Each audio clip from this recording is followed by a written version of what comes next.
Finally, we're getting an Elementor atomic form. Now, you do need to be using the version 4 beta version from Elementor. It's not finalized yet, but it is coming very, very soon. What this means is that before with version 4, we only got some limited version 4 widgets. But a lot of people were saying, what about the forms? The atomic form is going to give us so much control over what we build. And I'm not just talking about the labels and the input fields. You can drop images and things in, and you're not now restricted or limited to the standard form. Look, as a reminder, this was your standard version 3 form. I know it's super wide, but just go with it. You could go and add in your fields, you could add in steps and things like that, go and set up your actions. But if you wanted to insert an image, or you wanted to arrange your checkboxes in a certain funky way, like real full-on control and styling over what you're doing, you could use a bit of CSS. But this is going to open the doorways to real bespoke forms. The first thing you want to do is go over to your left-hand side, and below Atomic Elements, you will see Atomic Form. Now, you need to drop in the wrapper in effect, everything that contains everything, okay? But don't worry. Even though this has given you the name, the email, and the message, when I go and hit structure now, you'll see atomic form. And when I expand on that, we have label, import, label, import, label, import, label, import. I mean, look, I could go to this particular label right now. Remember, we're using version 4. I could go to the style tab and I could style it how I want. I could go and add one. I mean, that's a really ridiculous one to do, right? I just made it be white. But if you imagine you've gone and built out your variables and your classes, I could have individual styling. And that could be done with version 3, but you were having to mess around with quite a bit of CSS. Fields here are actually quite basic. I mean, the style and the interactions tab, they've not changed much, okay? They're the same as they are. But it's what you get in the general tab. So for your label text, look, I could write whatever I want, which I know you could do with version 3. But the important bit is the control you have. Do ensure, though, that if you do add in any labels or any input fields, you do give them like an input ID.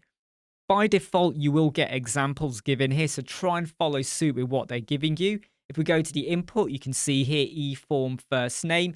You can decide if it's a text field. I mean, again, you might look at this and go, that's quite limited.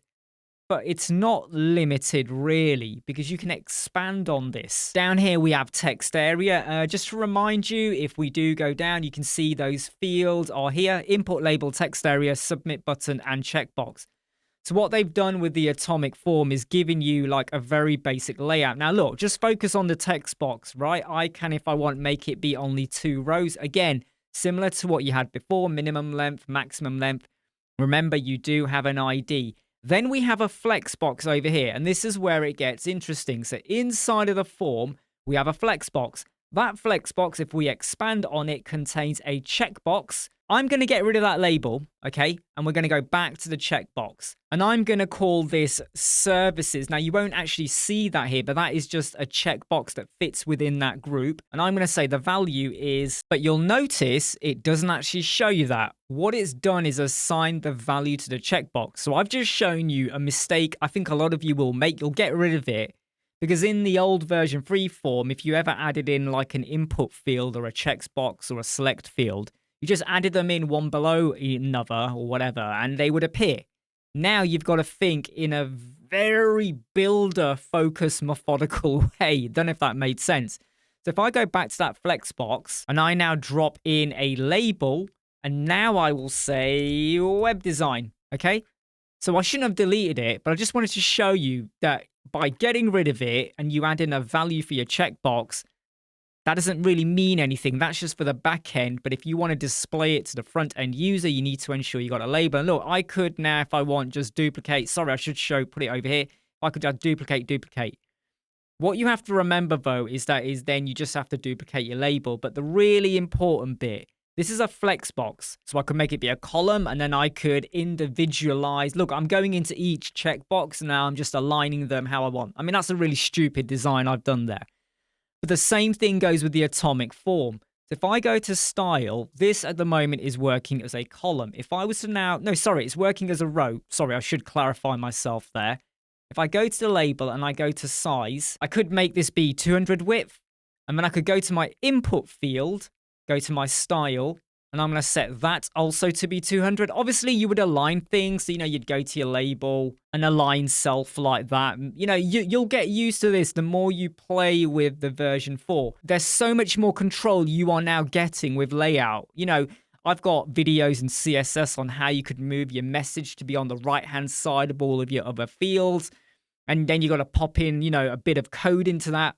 Now, you're rearranging and building how you want, and you should be in your comfort zone, because what you're doing is in a way the form is like a page within a page, right? Rather it now just being a widget you drag on, now you're going to go, right, what's the layout I want? So now imagine that form is its own little template or page, and now you're going to arrange things how you want. And again, like I said, okay, you are not limited to just what we have over here. If I go and hit the plus sign, I could, if I want, now just go and drop in an image. Again, this is like the worst example advertisement for Elementor atomic forms, I think, ever. And I'm sure Elementor are going to go, what are you doing? But if you imagine you are now trying to clarify something, you could drop in an image. You could drop in a video. You could have a flowchart inside of it. You could have, I'm not saying have another form inside of a form, but hey, you could have accordion, you could drop in a carousel. There's a lot more versatility. Now, let's just go down to the submit button. Submit, obviously, you can go and style it out. And remember, you could, I'm just going to add in a white color. That's not going to work because that was set for typography. But if I had a class that had been set for the color of a background and I didn't apply it, it just applies. So again, consistency with your branding. You don't have much to do in terms of at the moment. I hope this changes because you can't really change the messaging, but you can change the style of it. The same with the error message as well. Now let's go and look at the actual wrapper for the atomic form in a way, because I wanted to leave this to the end because your normal flow in version 3 would have been put your fields, 50%, 30%, where does it go, any particular IDs, bit of styling.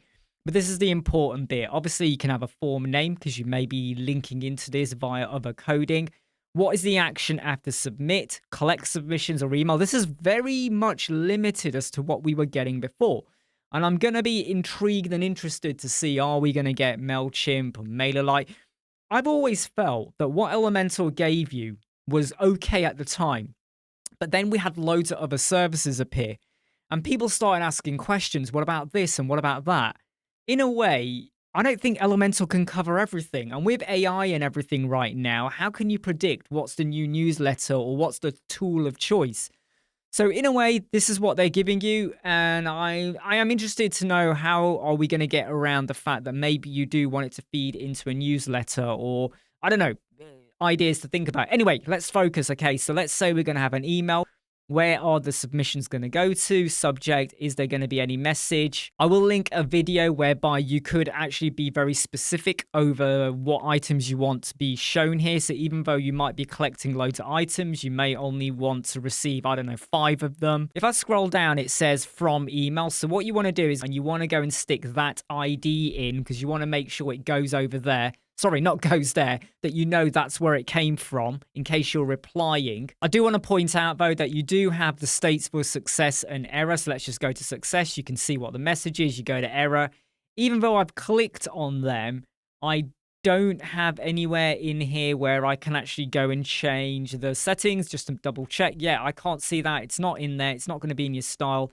And even if I scroll down, leaving that exposed and go to error message, I still can't change it. But I could, if I want, go in and have a different color, and the same with the text as well. Or you could just go and use one of your styles. This is going to be really, really interesting. And I'm going to do a more in-depth video on it once I've played around a bit more. But I think this just opens the doors for you now to build forms that suit the branding and the style of what your client's looking for, rather than saying, oh, here's Elementor form, or let me just go and use a third-party premium plugin or something. Well, now I've got to go and work out loads of code because we just literally wanted to move one field from here to over there, for instance. I'd love to know your comments and your thoughts about this, and have you played around with it already? I'm Imran from Web Squadron. Like, subscribe, share, and follow.